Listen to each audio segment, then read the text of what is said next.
Welcome, everyone, to Office Hours for TradersPost on this December 3rd, 2024. I'm one of your hosts, Tom Hartman, Marketing Manager here at TradersPost, alongside Mike and Q Sniper Christensen, CSO for TradersPost. How's it going, Mike? NQ Sniper, I like it. That's a new nickname I hadn't heard before. Well, it's December. Can you believe it already? Last month of the year, 2024 is almost over. I can't, and the month's going to go by fast. So let's see what we can get done before year end. Yeah. I love the idea that if aliens were to land right now, it would just be like, okay, you gotta just save it for 2025. It's a little bit too much for this year. Let's just put it on the back burner a bit. So we're here as ever for office hours to answer your questions about automated trading in general and using TradersPost platform. We want our platform to be the best automated trading platform for you and your trading needs. And for that, we need your help. We need your questions. We need your feedback in order to make TradersPost better and better. And we're always happy to have your questions week by week. This week, we've had a nice crop of questions. We've had a lot of people come in. People took advantage of the Black Friday sale and the Cyber Monday sale, which is fantastic. So we have a lot of new people who are going to be enjoying using TradersPost and sending trades and talking on Discord. It's really, really quite exciting. But because of that, there's going to be just a couple of questions, Mike. I thought it might be nice for us that we've touched on here and there in the past, but it might be nice just to get it back on the record so we can just clip that out and make sure we can surface that to people, to newbies. Sure. So I'm going to start off a couple of easy ones here. So this is one that comes up a few times, and the person says, now that I have set up my strategy, when should I expect my first trade to come through? Yeah, so we got a lot of these from a promotion that we were doing with Chart Prime. And a lot of the customers that came through were running a strategy from an influencer named Johnny Bravo that is part of this Bravo strategy kit, or the Bravo Strategies Plus indicator and strategy on TradingView. And that particular strategy trades a handful of tickers, and they are largely traded on the 1 hour and 4 hour chart. So as a result, the number of trades that come through, especially when you look at the back test, are pretty infrequent, and they hold for longer periods of time. I think the first trade that I saw on one of the strategies for Tesla came through Friday afternoon, and I think is still in that position, if I recall.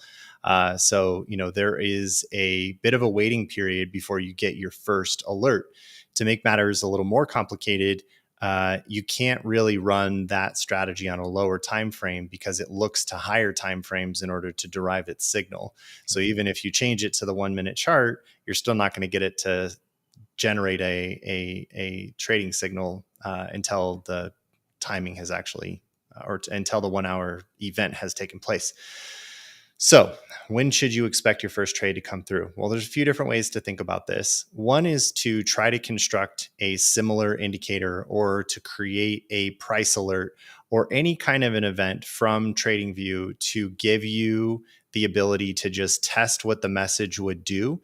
And you could hard code that message in place, send it to your TradersPost account, connect it to a strategy where there's just a paper account connected as a strategy subscription, and just see what that message says when it comes in and what it would actually do. When should you expect your first trade in general, though? Well, when your trading strategy or indicator fires a signal.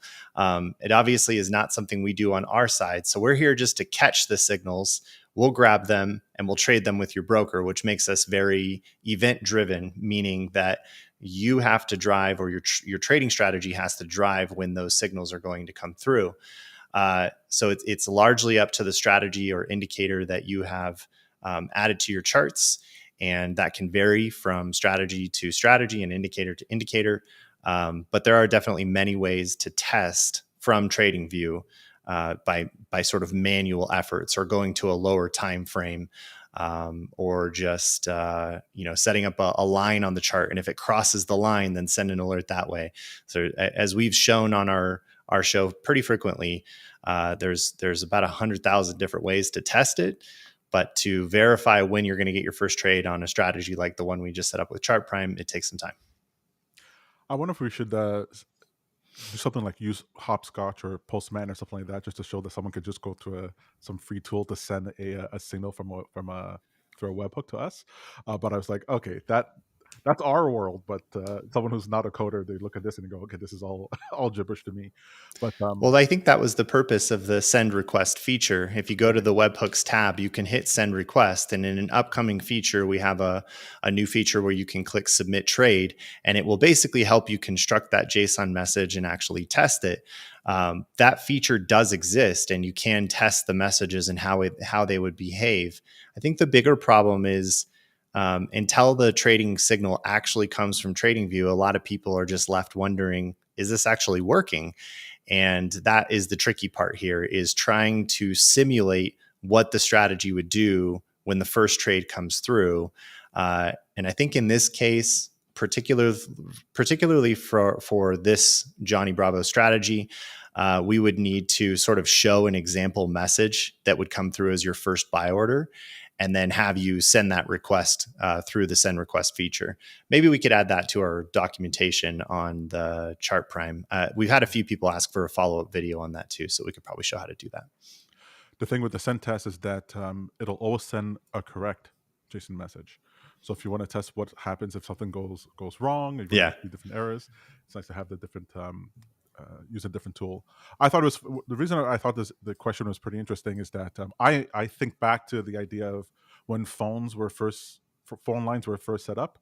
And the idea is that you get your phone installed in your home and everyone's excited and you sit down there and everyone's like, okay, so what happens now? Well, when someone calls you, the phone will ring. It's like, okay, so when does that happen? Well, when someone else, When someone somebody calls. calls. Yeah. Yep. All right. So for our next question here, I just wanted something a little bit broader about to touch on this idea. Um, what is a trading view backtester? Ah, So the as most people will understand, TradingView, one of the charting platforms, one of the most popular trading platforms, does have a tool where you can generate a strategy, and it will show on the chart where past trades would have where they would have expected past trades to have occurred. And the idea here is that you're testing the performance of your strategy on historical data in order to try to extrapolate future results. However, I wanted to touch on a couple of things that make backtesting different than forward testing. And I wanted to touch on some of the quirks or some of the idiosyncrasies of using the backtester. So I just wanted to make there's something important here. The backtester, when TradingView is going through historical candles, it's not necessarily going through every single tick of information that existed on those historical bars. It's going through it's TradingView takes a snapshot of every candle in the past, and sometimes depending on the size of the candle, it's taking multiple snapshots, and it's sort of simulating that experience. So you get sometimes this effect where on when you're live trading or when the strategy is running live, you're getting entries that are slightly different than what would happen if you were backtesting it. But I just wanted to show a couple of options here, if I may, that exist inside a strategy tester in order to try to give yourself um, a little bit more accurate results, or at least try to introduce some volatility within your results so you can get something that resembles more what might happen live. So here on TradingView, we have a strategy that's running, just the chart where the signals would occur, and then our equity curve at the bottom and some stats. And when you're dealing with a strategy in the property settings, you can use, there's an option here called use bar magnifier that I recommend that everyone has turned on. I When, believe it's only available for certain accounts, though. If you hit the info button, does it tell you which account is required? no, you know what? I did not know if it was on the free account or not. I think it's premium or above, but I might be wrong. It's worth confirming whether your account has access to this feature. But go ahead, Tom. Okay, so if you don't have access to the feature, then definitely you're getting approximations for the past. And when you do use this feature, what it tries to do, although it's not very specific what it does, TradingView goes to a lower time frame than the one on your chart, and tries to and runs the strategy essentially on the lower time frame. So let's say you're on the 15-minute chart, it'll go down ostensibly to the 1 minute chart and then attempt to simulate what the trades would be there. Why is that important? Because sometimes you'll have a situation where um, where a trade is entered and exited on the same candle, right? So you'll have this, you'll have one candle, and you'll see a buy signal, and then a sell signal happens there.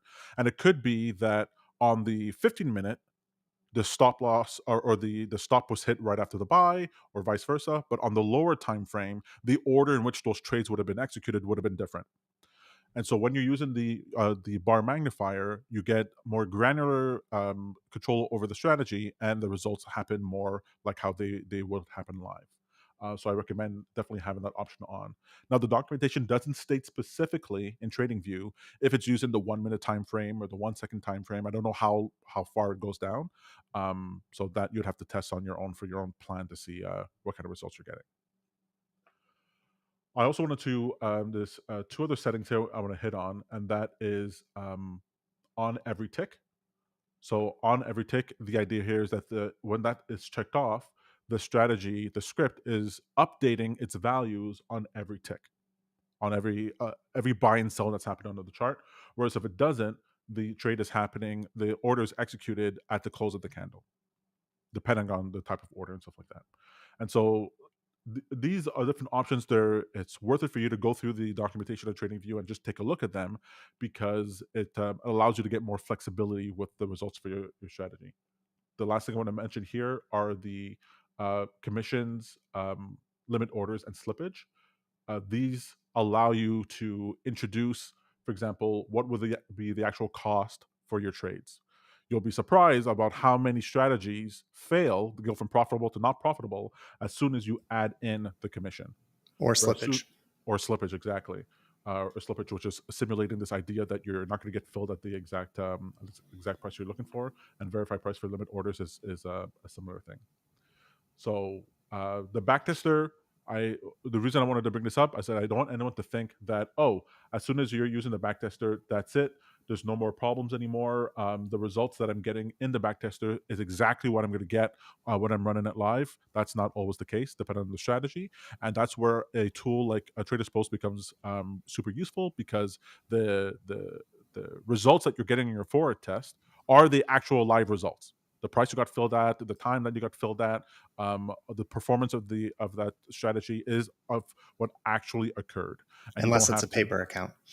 Well, yes, what I mean, yeah, if you're for Sorry to forwarding throw money. a wrench in it, but I do want to clarify that when you're doing the walk forward test, that if you're using a paper account, you're still simulating reality. However, what it is doing is taking the historical concept out of the equation, right? So as we say, past performance doesn't necessarily equal future performance. What we mean by that is even though it worked well in the back test, it may not necessarily work well in your walk forward test. And since the paper account you've connected doesn't necessarily simulate perfect fills, you may do well in the walk forward, but you won't really know for sure until you actually put it in front of live capital, in front of a live event. That's right. So very useful there. Is there anything else you think we might want to touch on as far as the backtest is concerned, just as a 101 for when people are using the TradingView backtester?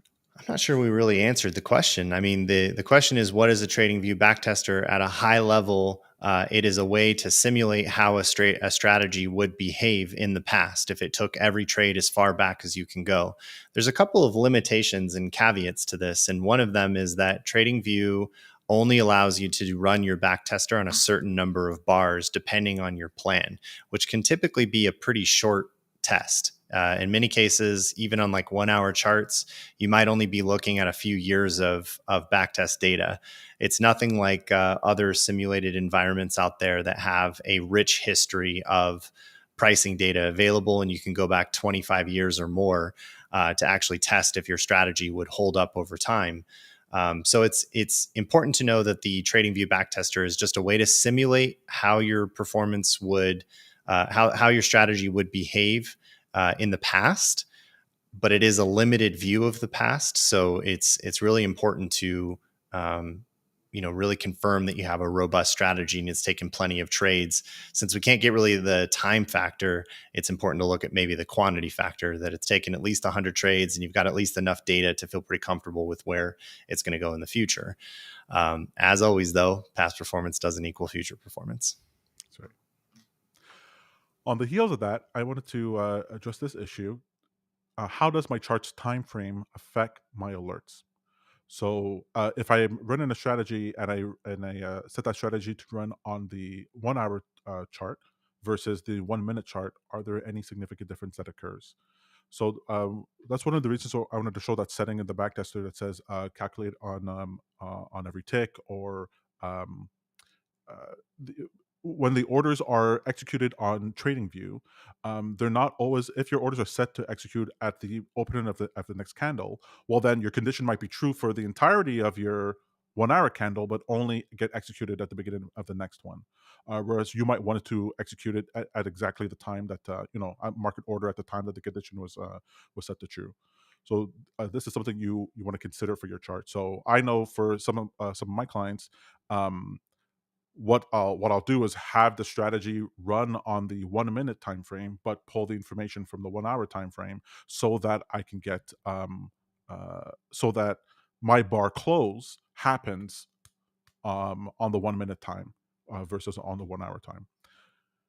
So the time frame can actually matter for trading view when you're setting up your alerts. For sure.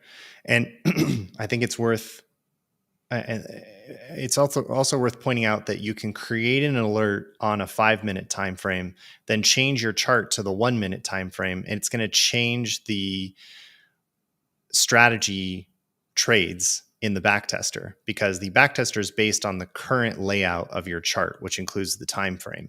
So that means that if you've forgotten that you created your alert on the 5-minute time frame and you're looking at the 1-minute time frame, there's going to be some inconsistencies there. So you want to keep those in sync, or at least be aware that you created the alert on a different time frame than the one you're actually currently viewing. All right. So in TradersPost, someone was asking, how do I know if a trade is successful or failed? This is one of the people who came into the Chart Prime cohort, just trying to understand. Okay, so like I get my TradingView fired an alert. What now? How do I know if the trade actually went through, or if there was any problem whatsoever? Uh, for that, very simple. You can log into your dashboard, and you'll be able to see. Let me pull up the chart here.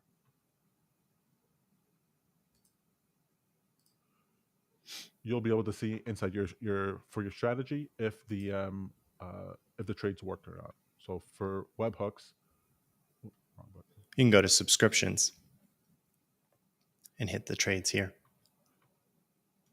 So under subscriptions trades, I'll be able to see. All right, let's load here. If trades have been successful or not. This is my strategy that's sending hundreds of trades a second, so I expect most of them to fail. Let me see if I have a better one here for succeeded. And so it'll tell you if the trade was completed or failed, or if it was rejected for some reason. So I think there's a few things to unpack here. One is that when we say completed, what we mean is that we successfully sent the trade information over to your broker. There are instances where that could mean that the broker accepted the order, but it hasn't necessarily been filled yet. So it's important to recognize that completed just means that we sent the order to your broker, but it may be a limit order that's far below the current market price, and it's still an open order. It hasn't actually been filled. In other instances, it could erroneously come back and say that it was okay, but the order wasn't actually completed and it was rejected. Those are very, very rare instances. But the one thing you do want to look at is to actually go to the trade itself and look at the broker log, look at the response that came back from the broker, and make sure everything looks good there. Of course, you don't have to do this with every trade, but as you're getting something set up in the very beginning, you're going to want to make sure everything looks correct and you got the fill you were expecting and you're in the position that you're expecting. Now, whether or not a trade is successful or failed could also mean you're wondering if it was a profitable trade.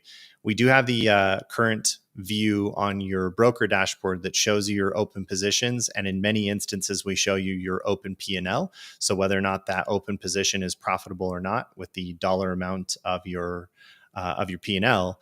Not all brokers provide that information, but in many cases they do.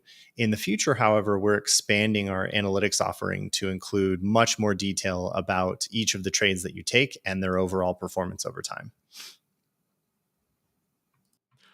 That's actually be pretty exciting. The different analytics that are coming to TradersPost. I know it's people have been asking for it, and it's going to be pretty cool.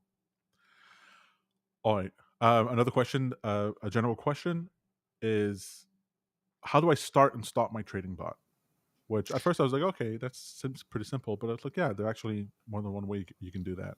I think we might have actually covered this question on office hours before. So there's several different ways to do it. You could start or stop your alert on TradingView.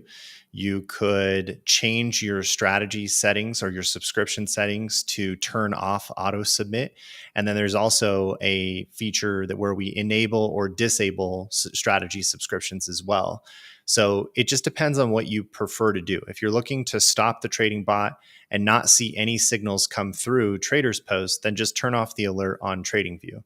But if you want to still see the incoming trades and decide if you want to approve or reject them still, then simply turn off auto submit in your strategy subscription settings. And then whenever a signal comes through, you'll get a notification and you've got the option to either approve the trade still or just reject it outright. And then finally, if you disable the strategy, you'll still see trades come through, but the whole strategy will just reject the trade immediately. I know I have so many alerts in my TradingView that I just go, I would not want to be managing. I sort of like creating an alert and just sort of like forgetting it. And the only time I ever like think about the alert again is if it pops up and I go, oh yeah, I should delete that. And so to me, it's like I better disable that on TradersPost and not like rely that I did it properly on TradingView. I think my dilemma now is I have so many different strategies running, so many different alerts. The one feature that's missing on TradingView is the ability to put the alerts into folders, because I might have 3 or 4 different alerts that are all part of the same strategy. And there's just no way to separate them because the TradingView environment separates everything by symbol, not necessarily by any kind of tag or folder or anything like that. I think that's a needed feature for sure. All right. Next up, my test signals are coming from TradingView and showing up in my webhook logs on TradersPost. What do I do now? I saw this question that came through, and I was like, I thought that's pretty pretty funny. So you made sure your test signals are fine. You made sure that's coming to TradersPost. You did half the job. Fantastic. Now you got to make sure that your strategy subscription is actually funneling that to the trades to your broker, right? And so you want to make sure that when you initially set up the subscription on TradersPost, you have to select whether or not auto submit is on. So if you have auto submit on, those trades will be funneled off to your broker, and if not, you're going to get a notice that says, "Hey, do you want to go ahead and allow this trade to go through?" But the question makes sense. Hey, if you're used to just the TradingView environment and TradersPost is like the first time you're actually dealing with us, there are the steps where you have to make sure that that actually passes through all the way to the endpoint to your broker. Right. All right. What option do I choose if I only want to put a certain amount of money into a trade? Example, $100, as I don't want to buy a full share or use a percentage of my balance. So I'm trying to think if we cover this option. I know with certain asset classes, stocks in particular, we have a few different quantity calculation methods. You can do fixed quantity, which is a fixed number of shares. You can do amount per position, which would basically be the dollar amount you want per position, which is, I think, the option you're looking for here. In that case, you would choose quantity calculation method, amount per position, and then put in $100 into that box. And essentially, whenever your trade signal comes through, we'll take the $100 in question, we'll calculate the number of shares that are required to purchase for that $100, and then enter that quantity as part of the order. Now, if it's $100, it's obviously a small amount. Let's say there's the stock that you want to trade is trading at like $25.50 a share. It might mean that you're going to end up with a fractional quantity of shares. And if your broker supports fractional quantities, you may want to enable that feature in that same position size section so that it'll actually take the exact number of shares required to get to $100, or at least pretty close to $100. So this is definitely relevant to stocks and crypto, but I'm not sure. It doesn't work for futures, and it doesn't work for options as well. So it kind of depends on your situation here, on exactly what you're looking to accomplish. Right. All right, so this is a general question, specific for Infinity Algo, but it's true for anything. Hi, could you tell me if I can run Infinity Algo backtesting here on TradersPost? And the blanket answer for Interesting. this is any, and this is coming to heels for after the chart prime. Obviously, there's a bunch of different indicator and strategy subscriptions that are out there, bundles and tools. And the question is, hey, do we integrate with any of these platforms? Mm. And as long as there's a signal that can be sent from that platform to our webhook, we can automate. We can then use that trade signal in order to execute trades at your broker. So I just want to make sure I get that on the record that we're not at the partnership that we have with anything you see on the platform. It doesn't mean that that's the only type of tool that we can use. Any signal that you can send to us for your trades, we can do it.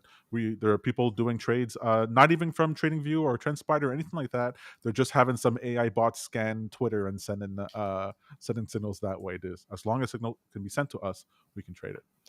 Yeah, maybe said another way, and I'm trying not to be too technical here, but we are what we consider signal agnostic, meaning we don't really care where the signal comes from. You can write it in Notepad and then write a Python script to open the Notepad and send the signal that way. You could write it in a spreadsheet and have a function execute a request to our webhook URL. You can write something in Zapier if you want to. So it doesn't really matter where the signal comes from. In the case of Infinity Algo, at least just perusing their website real quickly here, it appears that their backtester in question here, the Infinity Algo version 1.3 backtest, is another strategy in TradingView. So as long as there is a specific entry and exit, then yes, you should be able to set that up. At a minimum, we'll probably just reach out to these guys and see if we want to do some content with them to see if it's something we can show you how to do on our side. We should reach out to LuxAlgo too, because you probably saw there was several support tickets where people are asking, "Hey, does the LuxAlgo backer still work with TradersPost?" It's like, yeah. Well, we have access to that, and we are in touch with their team already. We need to get you, Tom, access to it as well. So I'll ping the guys over there again and see if we can get you access, and we'll do a blueprint episode on LuxAlgo. Excellent. All right. Is there any advantage or disadvantages to including signal price, one of the properties that we have for the JSON message, in all my trade signals, even if I'm not using relative take profit or stop loss? Is there any downside, any problem if I have that property there? So the signal price is largely going to be for the ability of us to measure the take profit and stop loss, and it's only in the situations where the broker doesn't provide market data. So if you don't include signal price and you're not using a relative take profit or stop loss setup, then no, it's not really necessary to send. That said, it doesn't really hurt to send it either. It's not going to do anything to your strategy. Okay, perfect. Hi, just exploring TradersPost after subscribing. Are there any settings I won't be able to change once they are set? I want to make sure that I can make changes in the future. Won't be able to change once they are set. Yes. Okay. So, and I think we need to do a better job of this in the onboarding process and in our documentation. Asset class is the main fixed thing that cannot be changed after you've started. And I should probably double check this, but I think you can actually change the asset class after the fact. Let me edit one of my webhooks real quick. Yeah. Okay, so you can't change the asset class, but it is very difficult to reconcile that change. So I would say asset class is probably the most important selection you make as you make your way through the system. When you create a new strategy, you want to make sure that you've selected the correct asset class, meaning stocks, options, crypto, or future. And in the future, we should have Forex as well. So once you've defined the asset class, What that means is that when the signals come through, there's a lot of rules around what we're going to listen for based on the asset class. And it's really hard to kind of like change some of those rules once you've set them in place. So that would be the one thing, is make sure that you've correctly set the asset class for your strategy as well as your subscription when you connect your broker to it. And of course, obviously, make sure the broker supports the asset class that you've defined. Perfect. If you can recommend a good Pine script that is actually profitable for trading futures, I can stay on as a customer. I thought Dang that it. was a very good message. I like this one because the person actually put LOL, knowing that, hey, look, we're not going to be answering with anything they want to hear. Very hard for us to suggest anything to other people, because I always think to myself, whenever I have a client message me and go, hey, can you just give me a profitable strategy? This is what they'll say, actually. They'll say, give me a profitable strategy and I'll pay you off the profits that I make off of it. I go, what do I need you for then? Why on earth do I need you? Right. And obviously, if we had a profitable Pine script strategy that worked 100% of the time and never failed, we would just go fully levered into that and shut down TradersPost and just trade our own capital for eternity. But I think that we've done a pretty good job on our shows in the past and within our documentation, and just generally speaking on, like the blueprint and some of our other shows, that generally strategies kind of fall into one of two categories. It's either mean reversion or trend following. And it's not the Pine script necessarily that's going to lead to the best strategy, particularly if it's overly complex. We've discussed here in the past that simplicity tends to be the best path. It tends to lead to the best results, especially if what you're looking for is in one of those two categories. There are very simple ways to set up a Pine script that will follow a trend. There are very simple ways to set up a Pine script that will take entries at reversals and manage, stops accordingly. And there is no holy grail Pine script out there, because the Pine script itself is basically just a language that helps you solve the problem you're looking to solve, execute the trade the way you're looking to execute it. We have many ways in which we can show you how to get really close to market beta, meaning you can get really close to the way the market is trading today and over a period of time, especially in a trend following strategy.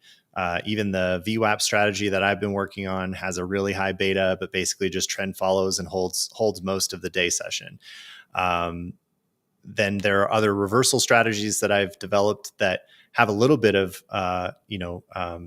they have less beta to the market, but they're a lot more risky because they have larger drawdowns. And I'm waiting for that price to get to the target point that I'm hoping for. And the risk reward looks pretty upside down, but once you actually count for all the trades, they actually come out pretty good. So what you'll find is that any well-documented strategy out there, they all tend to have pretty much the same performance benchmarks. Trend following strategies tend to have about a 60 to 70% win rate and a profit factor somewhere around 1.5 or 2. If anybody tells you that they have something above that, it's most likely a lie, or it's using leverage. In the case of leverage, it just means you're taking on more risk. Mean reversion strategies, on the other hand, tend to have a higher win rate, but they have a way different risk reward proposition. Sometimes they'll have really big drawdowns, because in order to win at a mean reversion trade, you have to allow it to continue to go against you until you've gotten into the position you're hoping for and it comes back. In many cases, they might be break even. But once you've observed all these different Pine scripts, all these different strategies that are out there, they all kind of do the same thing, and they all tend to have the same performance. So we at TradersPost can guide you in that direction of thinking that way, but we don't have a specific Pine script to help you pull right off the shelf. It's kind of up to you to decide what path you want to be on, how much risk you want to take, whether or not you want to use leverage. And we wish you all the best in that endeavor. It is a really tough challenge. I strongly recommend that if you haven't already, go take a look at Mike's Trading Bot Sessions series on the TradersPost YouTube channel, because not only to get a wealth of information from different perspectives, you'll be fascinated by how many times what Mike was just saying is distilled again and again and again in different ways, and how many times, Mike, have you heard them say, it was really a turning point for me once I understood that it's the simplicity of the idea and the risk management of the position, and they It's always come those back to two the same things. thing. Yeah, Yeah. it's simplicity rules at the end of the day. You keep it simple, stupid, or the KISS method, right? And then the other is risk management. Once you realize that it's really about not going all in on this one idea, but rather maybe reducing the position size, especially reducing it if there's a series of losses. Using Kelly criterion in order to adjust your position size based on historical performance. There's so many different ways in which you finally just get to a point where you're just trying to stay in the game long enough and survive through risk management. That once you finally hit that winning streak, that's when you start adding to it. I remember talking to a trader a long time ago that was like, every day, the other traders that he used to trade with would constantly add to losing positions. And in his case, all he ever did was cut his losers immediately and walk away for the day and come back the next. And then once he was in a winning position, he said, just buy more, just buy more. And he kept adding to winning positions over and over again. And that's largely how he got the edge that he was hoping for, really kind of the asymmetry in his trades that he was looking for, is adding to his winners and not his losers. I like how Paul Tudor Jones had a sign on his desk back in the 1980s that said, losers average losers. And I've always loved that phrase. All right. General question here. I just signed up for an affiliate program and need my affiliate link to change. It currently shows my name, but I would like it to show my website name. Can I change this? Yes, you can change this within your rewardful, or is it get rewardful profile, and you'll be able to change your name there. Is there any limit to how many times you can change that? Actually, I don't I don't think think so. so. I don't think there's a limit, but obviously if the name is already taken by another account, then you'll get rejected there. Does the max strategy positions option take into consideration the trades opened by TradersPost or all my positions at my broker? All of your positions at your broker. So the way that we manage positions at TradersPost is not relative to your strategy. It is always relative to your broker. We basically open the connection to your broker and list out all of your existing positions, and that is how we account for it. So if you just joined TradersPost and you have 13 symbols already in open positions and you set your max strategy positions to 2, you're already exceeding your max strategy positions. I should also clarify, and John has joined us in chat here, and I'm sure he'll back me up on this. We're considering removing this feature because we've actually run into more trouble than it's really worth. It has a lot to do with race conditions where you get into a position and then send another position at the same exact time, and then you go over your max, and we had no real way to control that because the signals came in at the same time. So it is a feature that we're still deciding whether or not we want to keep.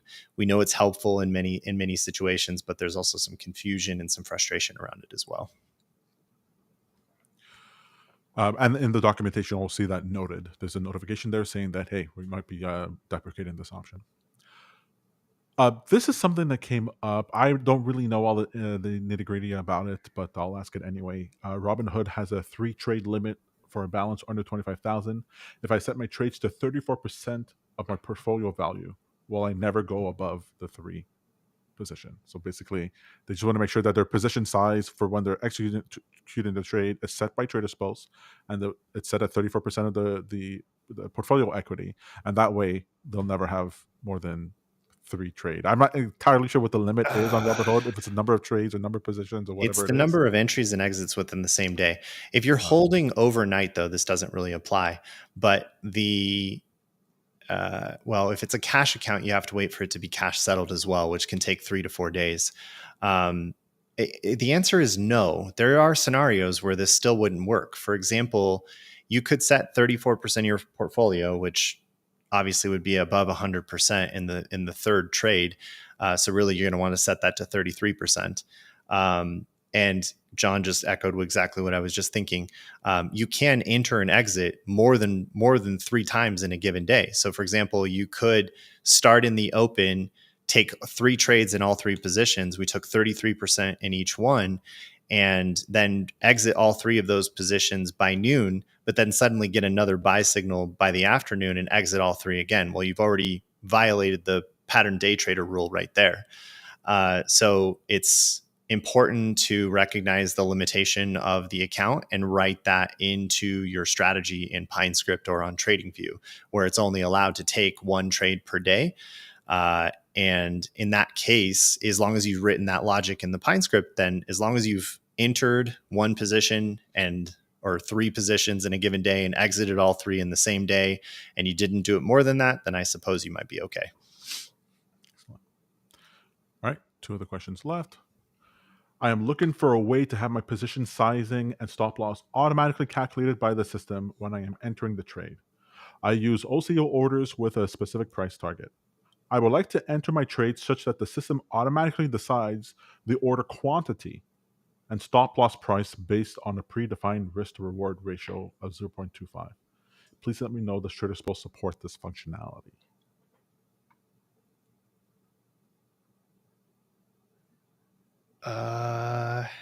So we TraderSpost can't do the first part. It can only do the second part. So we can't do the automatically decide on the order quantity. I mean, we can, but not in this exact way. Right. The risk reward ratio can effectively be defined by the distance you put between your take profit and your stop loss. And the quantity can be defined based on the max amount of risk that you want to take. So as long as you define the entry price and the stop price, you should be able to use the feature where we can set the risk per position, which would define exactly how much risk you want to take, and then set the take profit to be relative to that. I don't know why you'd want a risk reward ratio of 0.25 though. I think maybe you're thinking 4-to-1 or a profit factor of 4, not necessarily 0.25, because 0.25 would mean that you're losing 4 times as much as you're gaining. Right. Although I see people use a fractional risk reward when they want to juice up the profits, not the profit factor, the percent profitability for the strategy. Yeah. Then you get some really nice high numbers there, but terrible net results. Right.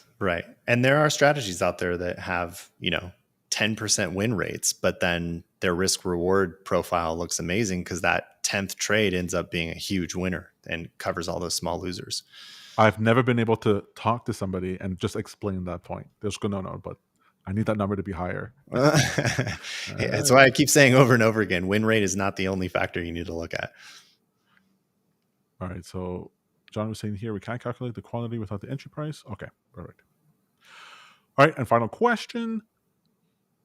I have one TradeStation account and would like to run 2 separate strategies, which have separate entry and exits and different time frame requirements. So when I send a close cancel command for one of these strategies, I do not want this to affect the other strategies, orders, or positions. What is the best way to do this using TradersPost? If those 2 strategies are trading the same symbols, then you're going to run into conflicts. So my recommendation would be to open a second TradeStation account and trade them separately so that you don't have any conflicts there. Going back to our earlier question about how we manage positions at TradersPost, this applies to futures as well. We're going to look up your existing positions regardless of whether they came from other strategies or not. So if you say you want to exit your current ES futures position, it's going to exit the entire thing, which may include contracts of your other strategy. So it's really important to separate the accounts. Tamak asks here in the chat, I face delay execution in Trade8. I have a free trial TradersPost account. Is that why that's doing it? Well, it's not really TradersPost. It's, for one thing, the Trade8 account itself. I'm not sure what the delay in execution is. I think for that particular one, Timbuktu, if you could reach out to us and support, we can locate your account and see what's happening there.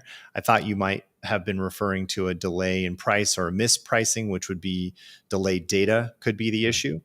And that may still be part of the issue here. But why don't you reach out to us? We'll take a look at what's happening. We don't have any known delays that are significant with Tradevate, it is in line with the performance of other brokers out there in terms of their response time. But specifically using a trial account for TradersPost, there's no we don't introduce any lag. There's No, no difference. yeah, You're getting the full feature set. there's no built-in delays or anything like that. The system will respond as fast as possible in all free accounts as well as paid accounts in terms of how we receive your signal and how we turn around and execute that signal with your broker. Excellent. All right. So that's it for this week for office hours. As always, we'd like to thank everybody in the chat, everyone who sent questions. As you can see, we really love to make sure that TradersPost has the best experience, the best feature set for you and your needs, and we need your help for that. So if you have any questions in the future, please post them on the comments on a YouTube video, send them on Discord, or message us on Intercom inside of the dashboard. Because we're going to be here next Tuesday for sure, helping you out. We're going to be here also on Thursday on Blueprint, doing walkthroughs for using TradersPost instead of automated trading strategies, new and interesting ways.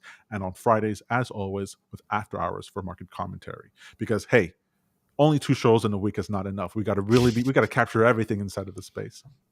So thank you very much for your time, Mike. Is there anything you want to leave anyone with? I think that's it. Happy trading this week. Excellent. Have a great day, folks. Cheers, everyone.